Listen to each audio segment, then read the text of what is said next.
A white-haired hottie who's pretty strong?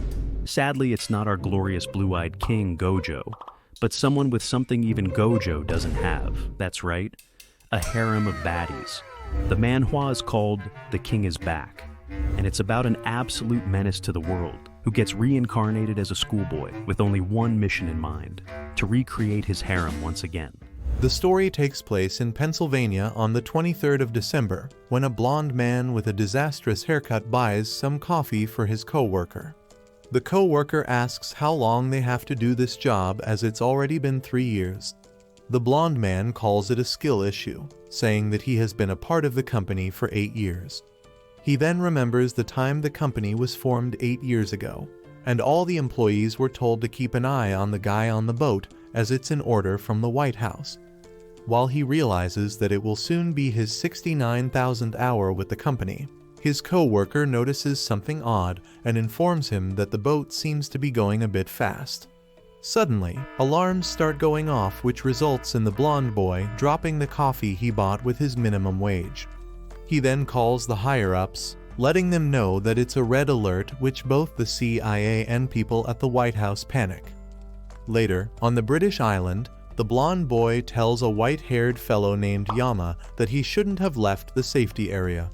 Furthermore, he mentions that the Langley House and White House are really pissed. However, Yama replies, not caring about them and wanting to talk to someone who can really take charge. This ends up pissing the blonde boy, but nonetheless, he hands over a phone to Yama.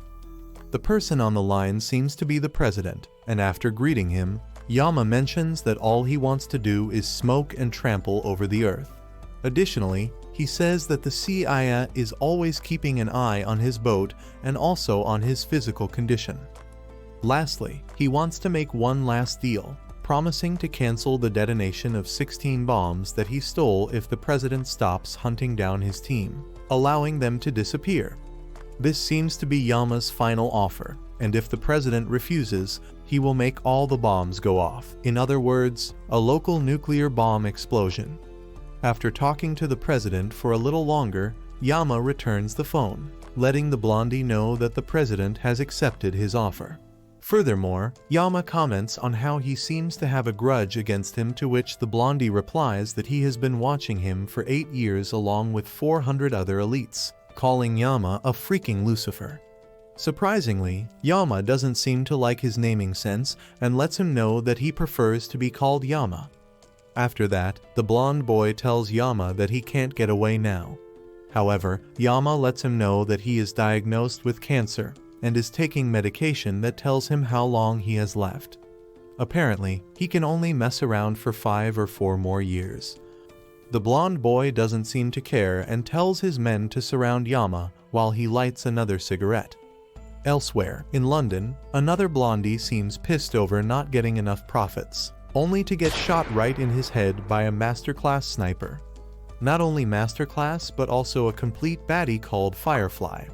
After finishing her job, Firefly returns, complaining about the sniper's wind speed judgment. She then advises the person named Fox to improve it next time. However, Fox tells Firefly not to ask her for this kind of task and lets her know that the latest order is for everyone to go into silent mode. When Firefly asks for how long, Fox replies that it's forever. Hearing this pisses Firefly off, but Fox reassures that it's an order from the boss. When Firefly begins calling Fox a liar, Fox reminds Firefly how long they have known their boss. In the end, she realizes that her boss really left, and Fox informs her that their boss's final words were asking them to go to heaven while he'll go to hell alone.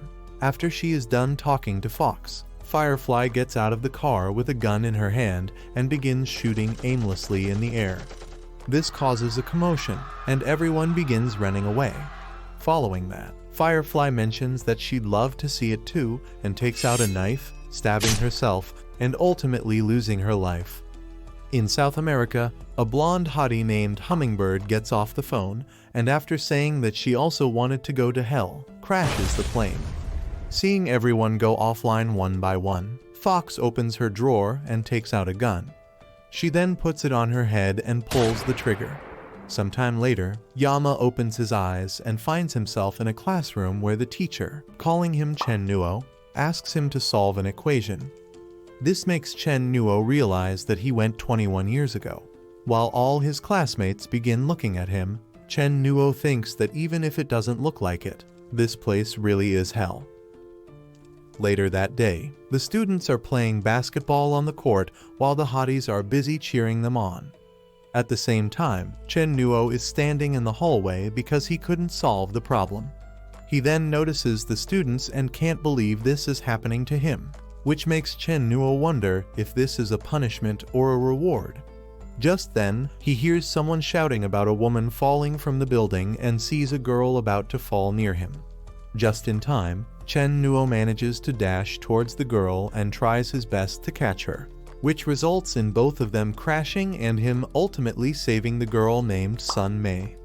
Afterward, both of them are called to the education department where Chen Nuo makes sure to check out her honkers and seems glad that she only fell from the second floor and not from the floors higher. Suddenly, the director of their school enters the room, asking if they had a health checkup already.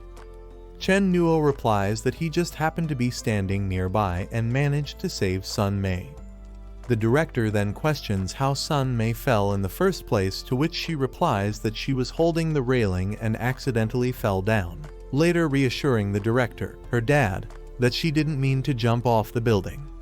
The director then thanks Chen Nuo for saving her and advises him to visit the hospital, but Chen Nuo reassures him that he's fine and will be okay with a bit of rest.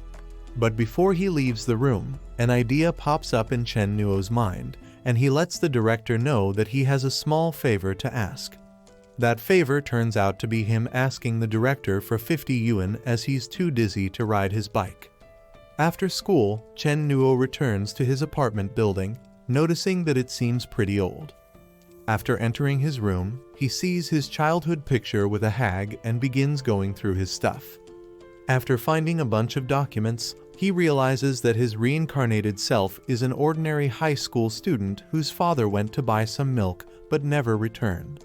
Additionally, his mother also remarried and left him in his grandma's care, but she also passed away, leaving the poor boy alone on his own. Even at school, Chen Nuo doesn't seem to have many friends, but Yuma doesn't seem to hate this situation as he can freely use Chen Nuo's body now. After that, notice the calendar on the wall, and after seeing the date, remember a specific date, that is 25th. At night, he visits an internet cafe and begins researching ways to travel to Seoul. But he only has 15 days, as after that, a specific girl will experience the most terrifying thing in her life. He needs to go to Korea, but is too broke for a plane ticket. After returning home, Chen Nuo tries using his powers on a glass filled with water but fails. Meanwhile, Sun Mei is at home, listening to a PT and remembers when she noticed Chen Nuo standing in the hallway and while trying to take a better look at his face, slipped. She realizes how embarrassing it was and begins looking at the love letter she received from Chen Nuo in the past. The next morning, Chen Nuo realizes that his soul is reborn with the same name as his own and goes back in time. This makes him want to find what the real him was doing in this era, but the number he dials turns out to be invalid.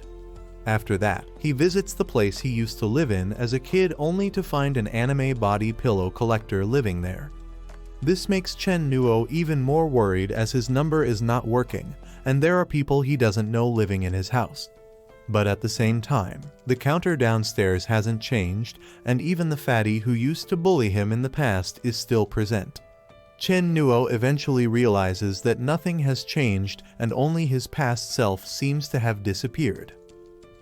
The next day, rumors about Chen Nuo giving Sun Mei a love letter are already spreading, and other students begin calling him a role model as he doesn't seem scared of the teachers.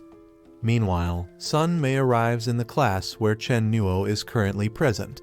While he is busy writing the name of someone in his notebook, she arrives in front of him, asking Chen Nuo if he is free to talk right now. Chen Nuo then asks if something is wrong, to which Sun Mei replies that she can't accept the confession he made through the letter the other day. This makes Chen Nuo realize that his past self really had some balls. Sun Mei continues and asks him not to confess to her ever again, saying that their priority should be to focus on their studies. Chen Nuo then asks about her midterm grade and Sun Mei tells him that she placed 196th on the leaderboard. Chen Nuo mentions that this grade does require good study and walks past her, encouraging Sun Mei to study harder next time, which makes her think that she is the one who just got rejected. Later that day, the teacher made an announcement and said that their school will have an exchange competition with Yanbian Yukai School. Chen Nuo instantly realizes that he can easily go to Seoul through Yanbian and raises his hand, asking the teacher if anyone can sign up. The teacher asks if he wants to sign up for math, but Chen Nuo refuses, wanting something else, which makes everyone crack up. After class, Chen Nuo enjoys sleeping at his desk and eventually wakes up after some time, realizing how boring everything is. Just then, two nerds appear, inviting Chen Nuo to go to the game room together. Realizing that he has slept enough already, Chen Nuo agrees. With that being said, they begin playing at the local game center where Chen Nuo keeps getting demolished by his opponents. This makes him figure that playing games is pretty boring as well. Suddenly, someone grabs his shoulder, and that person turns out to be a thug-looking dude, asking if he is Chen Nuo, wanting him to come outside as they need to talk. After that, the thug compliments the nerds for doing a good job of Chen Nuo to him. When Chen Nuo asks what business he has with him, the thug lights up his cigarette and introduces himself as Xiao Dao. Furthermore, he mentions Chen Nuo writing a love letter to Chen Nuo and confronting Chen Nuo for messing with his woman. Chen Nuo, not believing that this dimwit was able to bag such a beauty, questions if she really is his woman. Xiao Dao replies that she will soon be and takes out a knife out of his pocket. Seeing Chen Nuo ignore them, he begins forcing Chen Nuo to answer their questions, and eventually, Chen Nuo says that it's a pretty nice place as no one is around, followed by him cracking his fingers for a beating session. Later that night, Sun Mei is walking towards the school, thinking about how her mother told her to deliver some food to her dad. Eventually, she reaches the school and finds Chen Nuo sitting near the bikes. She instantly realizes that he's the boy who confessed to her and begins to wonder what he is doing. Seeing him try to open locks on the bikes, Sun Mei questions why he's trying to open someone else's lock. Chen Nuo asks if she'd believe him if he said that he couldn't recall which bicycle he had. This makes Sun Mei walk away until Chen Nuo stops her, saying that he wants to ask her a question. Seeing him stare at her makes Sun Mei decide to act indifferent and speak as little as possible. Chen Nuo then asks Sun Mei to be a little kinder to him, saying that even if she's the director's daughter, there is no reason for her to act so cold and mysterious. Sun Mei replies that it's none of his business, and Chen Nuo mentions that Sun Mei is currently inexperienced and wants to draw a line, but when she grows older, she'll learn how to deal with others more carefully. Additionally, Chen Nuo reminds her that he saved her life, but Sun Mei tries to dismiss it. After that, Chen Nuo advises to at least save herself if she can't save her life. Furthermore, he asks her about Xiao Dao and if she knows about him.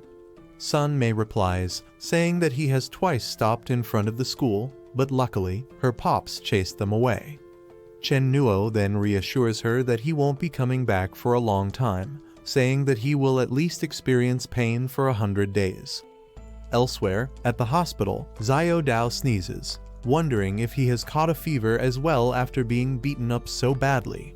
Following that, Chen Nuo comments on how he solved her problem and asks Sun Mei to do a little something for him as well, asking if she knows about the exchange competition happening. Sun Mei questions why someone with his brain in his toes asks about the competition and tells him not to pick locks on other people's bikes as his bike is parked over there. She then lets him know that his bike is the black one with a rusty basket, making him wonder how she knows so much when they aren't even in the same class. However, Sun Mei instantly tries making an excuse and asks Chen Nuo why he wants to know about the competition. Chen Nuo then lets her know that he wishes to sign up, but seems like he isn't qualified to do so. When Sun Mei asks the reason, he replies that he just wishes to see the snow, saying that her father, being the headmaster, can help him out. This makes Sun Mei realize that she thought of him as a mature person for nothing, as he's talking nonsense again. Meanwhile, Chen Nuo takes a good look at her pretty lips, blushing and making up his mind not to do anything carelessly. Just then, the moment gets interrupted by his tummy growling. Sun Mei asks if he hasn't eaten dinner yet, to which Chen Nuo replies that it's because of lack of money. Sun Mei, saying he knows about his situation, says that he can help Chen Nuo apply for financial aid. Furthermore, she reassures Chen Nuo that she isn't looking down on him, but all Chen Nuo does is tease her for knowing a little too much about him. Following that, Chen Nuo notices the stuff she is carrying and questions if that's food, but Sun Mei says that it's her dad's dinner.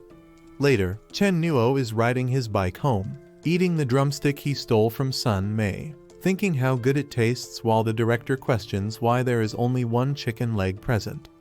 Back home, Chen Nuo begins doing push-ups, thinking about all the places he has to cross in order to reach Seoul. The next morning, Chen Nuo pays the education department a visit, wanting to talk to Liu, who is someone in charge of the teaching services. Soon after, he enters the room, and Liu questions the reason behind his arrival. Chen Nuo replies that he wishes to sign up for the student representative study tour exchange place, but Liu replies that both the classroom teacher and head teacher must sign their names first. But to his surprise, Chen Nuo puts a letter in front of Liu. As soon as Liu opens the letter, he finds an American Express card inside, making him instantly agree to let Chen Nuo join the volunteer slots, asking him to do some good deeds in return. This makes Chen Nuo overjoyed, as his only goal is to go there. After that, Liu asks for Chen Nuo's personal information, and instantly, Chen Nuo hands over all the documents he has. Then, Liu asks him to return, mentioning that the official list will be announced soon. But as he is about to leave, Liu thinks Chen Nuo is not an ordinary kid. After school, Sun Mei is walking back to her house, thinking about how much she scored in her previous test and wanting to maintain at least a score of 60 for the upcoming ones. However, even getting an average grade is hard for her, and just then she notices everyone talking about the list of exchange groups. This reminds her of Chen Nuo, who wanted to go to Yanbian to see the snow. After taking a look at the list, she notices Chen Nuo's name on it, and without wasting any time, dashes towards her father's office. There, she tells him that she wishes to join the Yanbian competition as well, which comes as a surprise to her father, as Sun Mei wasn't interested when he asked earlier. When her father mentions that the slots are full, she asks him to let her join the choir. Her father comments on how she isn't interested in choir either, but Sun Mei that she now is. Eventually, it is the day to leave for the exchange program, and Sun Mei, after looking around for a while, finally manages to spot Chen Nuo in the crowd. She begins waving her hand, making Chen Nuo think that she's calling him, and when Chen Nuo tries to hold her suitcase, her father ends up grabbing it instead. He gets surprised seeing her pops also present and asks Sun Mei how she joined in the first place, to which she replies that it's none of his business. While they are inside the train, her father regrets leaving his daughter with a lecturer alone. Eventually, the train begins moving and Chen Nuo chills out by reading the Ero manga he brought along. Liu asks him to get him some water and pack the luggage in the hallway, but he completely ignores everything he says. Liu then reminds Chen Nuo that he's talking to him, and Chen Nuo replies that he didn't come along to work as a laborer. This results in Liu getting mad and Chen Nuo asking him to give him an invoice if Liu isn't satisfied with the pay. Furthermore, he asks Liu to leave at the following stop and make him head back to school on his own. Liu then says that he is quite a tough kid, while Chen Nuo offers him some of his cigarettes. Ultimately, Liu ends up taking one and puts it in his mouth, only to later realize that they are actually fake ones. Later that day, they arrive at the Yanbian station, and while getting out of the train, Sun Mei wonders why she joined the group just because of Chen Nuo. Suddenly, Chen Nuo grabs the handle of her suitcase and hands her a can of Coke. His kind actions end up making Sun Mei smile, and she begins walking alongside him. That night, Liu confronts Chen Nuo for wanting to leave the group when they still have 4 days left, saying that he will be the one responsible if something happens to him. This results in Chen Nuo taking out his Nokia and playing the recording of their conversation related to the bribe he took. Liu gets furious, asking Chen Nuo not to play with fire and begins threatening him. However, not being able to do any more, he offers to lend him some money to go out and eat something. Seeing Chen Nuo still not budge, Liu decides to make him listen the difficult way, only to get skill diffed by Chen Nuo. Following that, Chen Nuo tells Liu not to bother as he only wishes to leave the group, saying that he believes in Liu to handle it one way or another. With that being said, Chen Nuo begins walking out of the room. 36 hours later, Chen Nuo finally arrives at the North-South Korea borderline, realizing that he'll be in South Korea after passing through. It is currently late at night and minus 13 degrees Celsius outside. Chen Nuo is hiding behind a rock, and just as the light passes by, he makes a run for it and goes to the next hiding stop. As there are 2 giant lights keeping watch, he needs to be careful. Nonetheless, Chen Nuo continues dashing forward, dodging the places where the light is striking. Following that, he lays on the ground, waiting for the next opportunity when out of nowhere, a soldier appears right behind him. Both of them look at each other in shock, and instantly, the soldier recognizes Chen Nuo as an intruder. Just as he is about to pull out his gun, Chen Nuo lunges towards him and strikes the soldier in the neck, causing the soldier to lose consciousness. Before he can fall, Chen Nuo makes sure to grab the soldier and cover his mouth to avoid any unnecessary sounds. While he takes the unconscious soldier somewhere else, the other soldiers at the watchtower notice some movement, but his comrade mentions that it must be a bird as there are other guards keeping watch anyway. Little do they know that Chen Nuo is present right under the watchtower, cutting wires, thinking how his current body is still too weak. However, he continues to crawl forward, making sure to eat some feastables on the way to maintain his calories. Following that, he notices a minefield in front of him, but luckily, he's already familiar with it. With that being said, Chen Nuo begins crawling forward, avoiding all the mines surrounding him. Eventually, only 30 meters are left till he crosses the minefield when unexpectedly, he ends up stepping on one of the mines. Realizing that it's an M2 anti-infantry mine, Chen Nuo knows that it has a radius of about 10 meters. If he were to take off his knee, the mine would explode right away, and he'll be shattered into tiny pieces. To avoid this, Chen Nuo cuts a part of his uniform to make a pressure pocket, and while putting it on the mine, makes sure to hold his breath. After he is successful in passing the cloth beneath his knee, he makes sure to keep pressing the mine to avoid the explosion. After that, Chen Nuo takes out a pin and sticks it in the ground to make the cloth stay still. Now, the next step is for him to take a lead from a pencil and use the lead present in his mechanical pencil.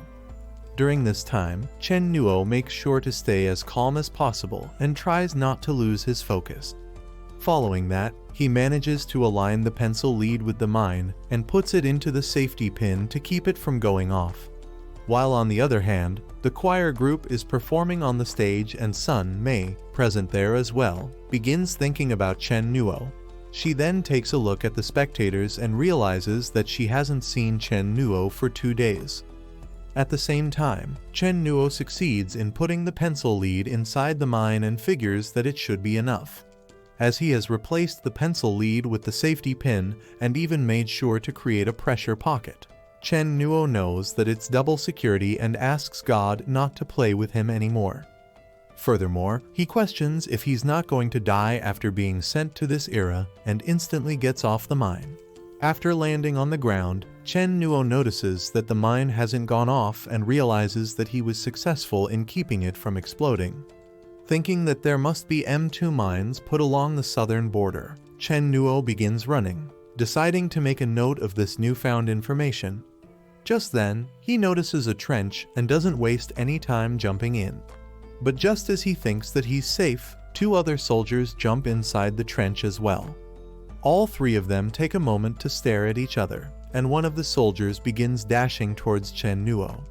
He also runs towards the soldier, and after pushing him aside, runs towards the other soldier. Simultaneously, Chen Nuo throws a knife towards the soldier at the back, and all the soldier can do is watch the knife flying towards his face. The knife goes right into his forehead, ending the soldier's life. Having no other choice, the other soldier decides to take Chen Nuo on, while he also takes out his pencil, telling the soldier not to act tough. He then runs past the soldier in an instant.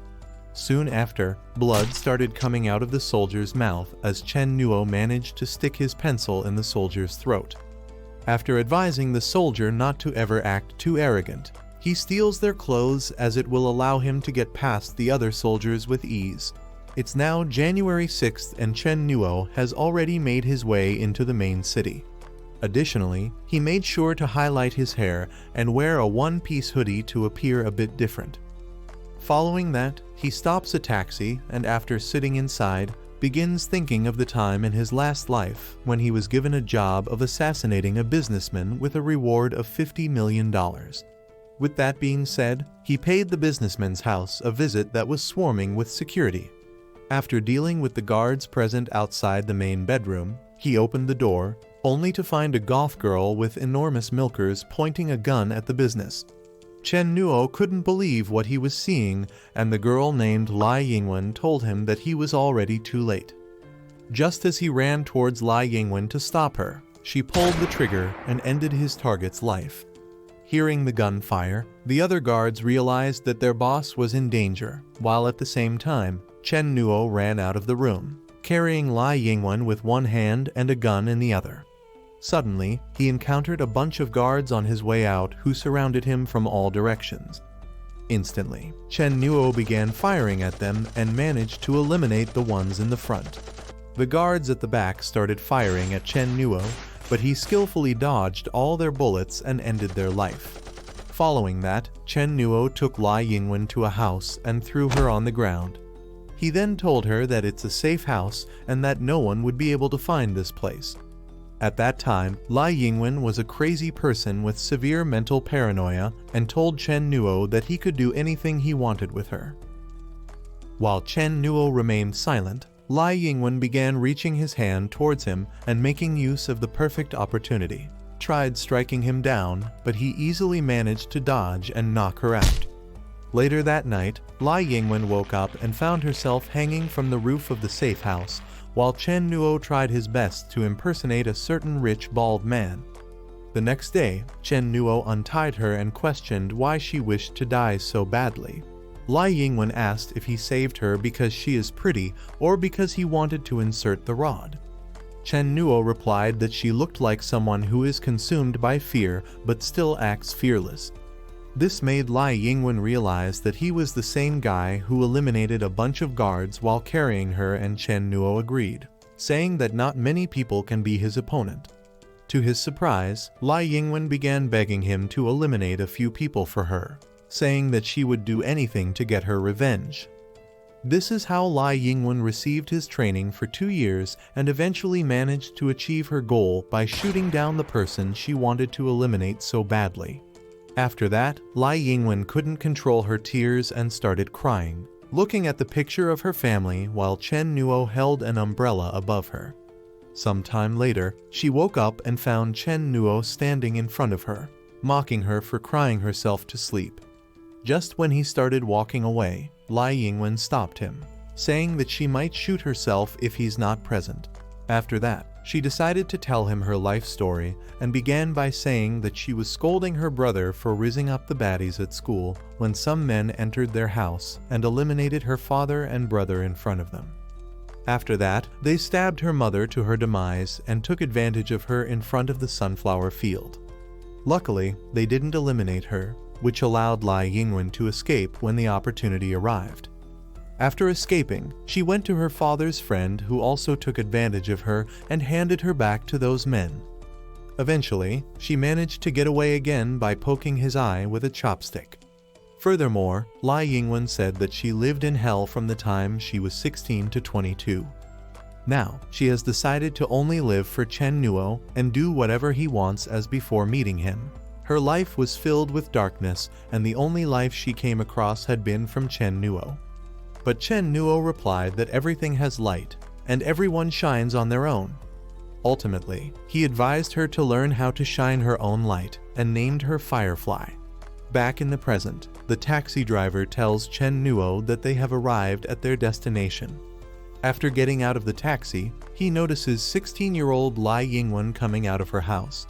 She accidentally bumps into a man and curses at him. This makes Chen Nuo pull her ear, scolding Lai Yingwen for using curse words. When she questions who Chen Nuo is, he lets go of her ear and greets Lai Yingwen, calling her Firefly. Lai Yingwen doesn't understand why he's calling her Firefly and asks Chen Nuo who the hell even is he. This makes Chen Nuo grab her hood and tell her that he is a man who fell from the sky, especially to help her get rid of a nightmare. Lai Yingwen looks at his face, confused, and after making an evil smirk face, tries kicking Chen Nuo's balls, wanting to make his tool malfunction. Chen Nuo is forced to back off, which gives her the opportunity to run away from him, calling Chen Nuo a perv. She then begins calling out for the police officer and informing him about the man harassing her, but to their surprise, Chen Nuo is already gone. Elsewhere, at the National Intelligence Service headquarters, the pictures of the soldiers that Chen Nuo fought along with the weapons used are present. Their boss also informs them about the M2 mine that had been detonated with a special method. Furthermore, he tells everyone present that this is a case of military intrusion against South Korea, letting them know that the enemy has already infiltrated, thinking that it must be the work of North Korea, which ends up making everyone riled up. At the same time, the North Korean army leader orders the patrol ranks to be raised to war level, saying that they must find the intruder and not let them succeed in their plot. Lastly, he asks his men about the person in charge of patrol and ultimately orders to shoot him down. On the other hand, Chen Nuo is present on Lai Yongwen's house's rooftop, sneezing and wondering who is talking about him at this hour. He then takes a bite of the feastables he brought along and regrets forgetting to buy water as he is currently really thirsty. Suddenly, a really nice scent grabs his attention, and he quickly figures that it's the scent of chicken soup. This makes him curious, and he decides to look through the window. There, he sees Lai Yingwen's brother getting scolded for fighting at the school, while Lai Yingwen makes sure to tease him as much as possible and later laughs at him for getting scolded. Just then, a car stops in front of their house and Chen Nuo quickly notices it. From that car, many armed men get out and begin walking towards the house, making Chen Nuo realize that it's finally starting. While on the other hand, someone knocks on Liu's hotel room, and the person standing outside turns out to be none other than the baddie herself. This makes Liu a bit excited, thinking that he might get some action tonight. But all Sun Mei wants is to see Chen Nuo, as she hasn't seen him for the last 2 days. Liu replies that they are all already asleep, and Sun Mei mentions that there is something she needs to say to him. But Liu once again comments on how he is already asleep, considering how late it is, while simultaneously his phone's ringtone goes off. After realizing that someone is calling him, he picks up and finds the director on the other end of the line. When he asks Liu about Sun Mei, he almost snitches on her, but when Sun Mei begs him not to tell her father about her, he agrees, allowing Sun Mei to run back to her room. After she leaves, Liu closes the door and ends up sitting on the floor, thinking about how tough work is lately. At the same time, the men in black barges into Lai Yingwen's house and appear right in front of her family. Her brother yells at them, asking who they are, only to get kicked out of the way by one of those men. Following that, an old fart named Yung Yi along with Taeyong and Kyung Hoon enter the house. After taking a good look at his face through the window, Chen Nuo recognizes him as the person Lai Yingwen eliminated in his previous life. After that, he thinks about how Yung Yi and Lai Yingwen's father used to run a shipping business together. Then, two brothers, Taeyong and Kyung Hoon, who were involved in loan sharking and other illegal things, showed interest in the shipping business. Even though Yong-yi agreed to join them, Lai Yingwen's father refused, and in the end, Yong-yi teamed up with the brothers to take care of his partner and dump his body somewhere in Australia. Back in the present, Lai Yingwen's brother gets slapped on the face by Yong-yi, while Kyung-hoon grabs Lai Yingwen by her arm and pulls her closer to himself. At the same time, Chen Nuo takes a look at the clock and realizes that it's time for him to take action.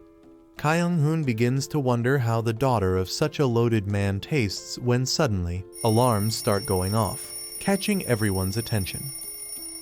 This results in Kyung-hoon letting go of Lai Yingwen and opening the window to look outside. Luckily, Chen Nuo manages to hide just in time. As the alarm continues to go off, one of them tells Kyung-hoon that there must be a fire truck coming. Taeyong suggests going to some other location as they can't do what they need to do at this house. With that being said, they all begin moving towards their cars, taking Lai Yingwen and her family along. Apparently, it was Chen Nuo who made the alarm go off in the house next door. Additionally, he thinks about how her father must have already passed away, and saving the remaining three will result in a change. Even though his current plan might not be the best, he doesn't have any other choice as eliminating those men in her house will cause trouble for the family, which is why he needs to change the place. Following that, he steals Lai Yingwen's father's Audi and begins driving after the car of Yong-yi and the others. Simultaneously, Yong-yi remembers how he eliminated Lai Yingwen's father on the ship and thinks about the times when he used to get scolded like a dog by him. Additionally, he is also furious at him for not only stealing the hottie he liked but also popping her cherry. Afterward, Taeyong offers him a cigarette, asking if he is still not satisfied. After Yong-yi lights up the cigarette, Taeyong mentions that he'll be able to do whatever he wants with that woman once they arrive at the location. However, he replies by saying that both his daughter and wife deserve to suffer and rot in hell.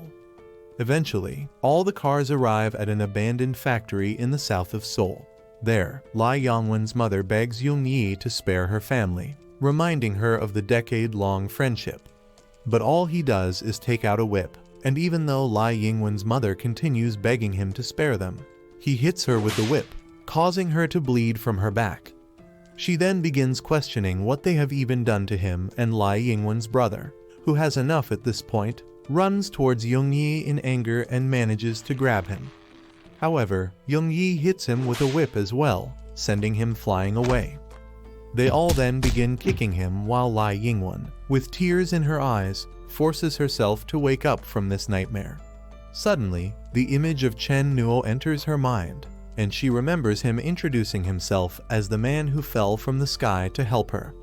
Just then, the Audi enters the factory, catching everyone present off guard. Lai Yingwen then notices the door opening, and by this point, she already figures out that it's her family's car.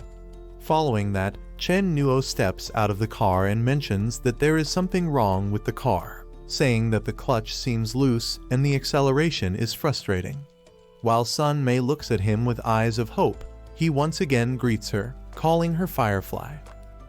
Seeing Chen Nuo appear in front of him, everyone points their guns at him while all Lai Yingwen can do is look at him with shock, realizing that he really is the person she met the other day. Kyung-hoon questions Chen Nuo about who he is and then orders his men to eliminate him quickly. One of Kyung-hoon's loyal dogs charges at Chen Nuo with a nail bat in his hands. From behind, he is about to strike Chen Nuo in the head, but just in time, Chen Nuo manages to notice and dodges the attack just in time, leaving the other guy defenseless. This allows Chen Nuo to strike the guy in the neck with his knee, hitting him with his full strength and breaking his bone in the process. The attacks seem to be more than enough to take him down, and seeing what just happened to that guy surprises both the brothers. However, Taeyong then orders his other men to go and eliminate Chen Nuo, making all of them charge Chen Nuo with weapons in their hands.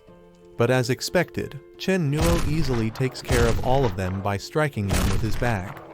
This leaves both Taeyong and Yong-yi in a state of fear, as they look at Chen Nuo's bag that has their men's blood on it.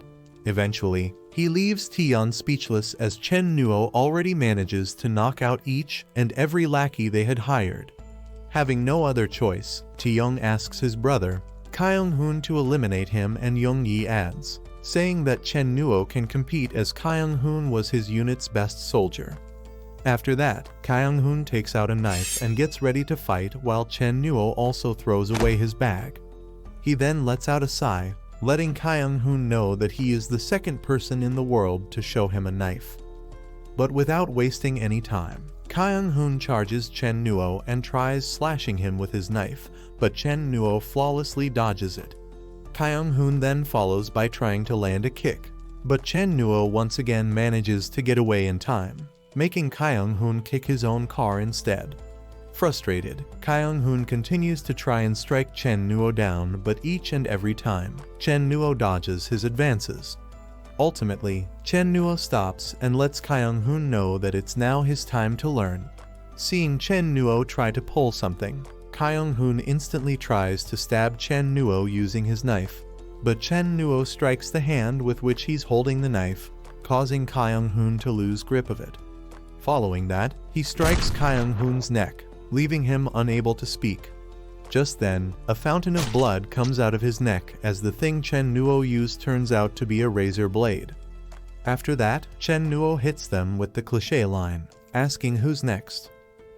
Realizing that he's already passed his expiry date, Young-yi decides to make a run for it, and seeing him run, Chen Nuo picks up his bag and throws it towards Young-yi, which hits the back of his head and knocks him out. Seeing what Chen Nuo had stuffed inside the bag, Taeyong realizes that there were bricks inside. Chen Nuo then asks what he's looking at as it's now his turn. Knowing that he won't even be able to lift a finger against Chen Nuo, Taeyong takes a look at Lai Yingwen and runs towards her. He then holds her at knife point and asks Chen Nuo to let him leave or the girl will be done for. Seeing the knife on her throat, Lai Yingwen begins crying, which ultimately makes Chen Nuo frustrated.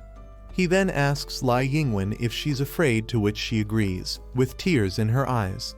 Chen Nuo tells her not to be afraid, leaving the girl in distress speechless.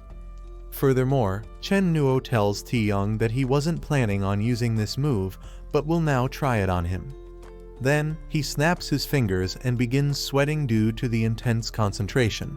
Suddenly, a blue-colored energy surrounds him, and he begins walking towards Taeyong. Meanwhile, Taeyong realizes that he's completely paralyzed, and the air feels like it's ripping apart his body. Eventually, Chen Nuo reaches close enough to Taeyong while he is still unable to even move a muscle. After grabbing the knife, he tells Taeyong that he's the third person to show him a knife. Following that, he takes the knife away from Taeyong and after pulling Lai Yingwen towards himself, stabs Taeyong in the chest. Now that Taeyong is done for, Chen Nuo touches his forehead and pushes him onto the ground. He then asks Lai Yingwen if she's still afraid and wipes the tears in her eyes. Lastly, he reminds her his promise to put an end to her nightmares. 2 hours later, at Lai Yingwen's house, she is sleeping on the couch and wakes up after some time. She instantly gets up and realizes that she is inside her own house. Furthermore, she notices Chen Nuo standing nearby with a bowl in hand. After finishing whatever he stole from their fridge, Chen Nuo compliments the taste and asks Lai Yingwen if he can have his jacket back now. Additionally, he lets her know that she fainted, and he puts it on her so she wouldn't catch a cold. However, seeing how Lai Yingwen is still unable to talk, Chen Nuo tries taking back his jacket, but he grabs onto it. This makes Chen Nuo remind her that the jacket is his, making her eventually let go of it. Chen Nuo then tells her that he heated up the soup, advising her to have some when she's hungry. Furthermore, he also says that her brother was hurt a little and her mother has given him medicine. Before she woke up, he had a conversation with her mother and explained a few things.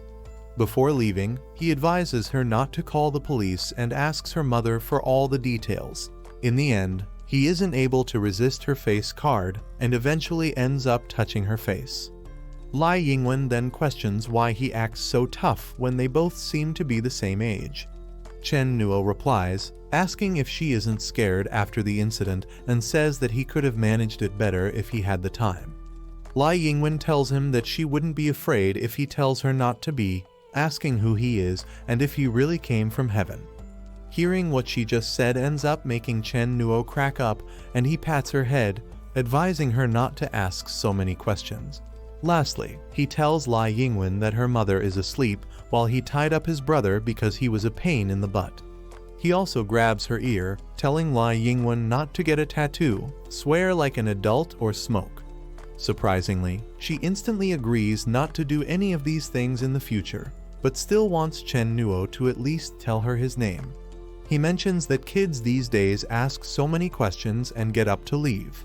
Seeing him walk away, Lai Yingwen once again asks if he's really a human or an angel from the heavens. Chen Nuo replies that he doesn't believe in angels and only believes in Brother Guan. Suddenly, his suitcase begins making noises, forcing Chen Nuo to kick it and tell it to stay quiet. When Lai Yingwen asks about what's in the suitcase, he replies that it's Yongyi. After advising her to take care, Chen Nuo begins leaving when out of nowhere, she grabs his arm, asking if she will ever see him again. Chen Nuo smiles, asking if she likes fireflies, and when she mentions that her brother used to catch them in the summer, Chen Nuo pulls her toward himself, telling her not to catch them in the future. Later, she dreams of Chen Nuo walking away and wakes up, asking him not to leave, only to realize that she's already too late. After that, Lai Yingwen hurries to the study room and begins writing down all the things Chen Nuo asked her not to do. She also writes about Brother Guan and remembering the text on his jacket. She writes it as well, thinking that it looks like Chinese language. She then remembers that her brother has a Chinese dictionary in his room and goes to his room to grab it, not noticing her brother, imitating Spider-Man and looking at her through the window. While she translates what was written on Chen Nuo's jacket, her brother tries his best to make her notice his pathetic existence. While at Yongyi's residence, Chen Nuo finally opens the suitcase and sees Yongyi with tears in his eyes, as Chen Nuo made sure to break his legs so he could easily fit in the suitcase. He then grabs his leg and starts taking Yongyi to his bedroom. Then, he reveals the hidden locker, asking Yongyi to open it so they can make a deal. He thinks that Chen Nuo will let him go, but all Chen Nuo will do is let him die with dignity and offers to let Yongyi wear his most decent clothes before kicking the bucket. This makes Yongyi slam his head and beg Chen Nuo to let him live, but all he wants is the password.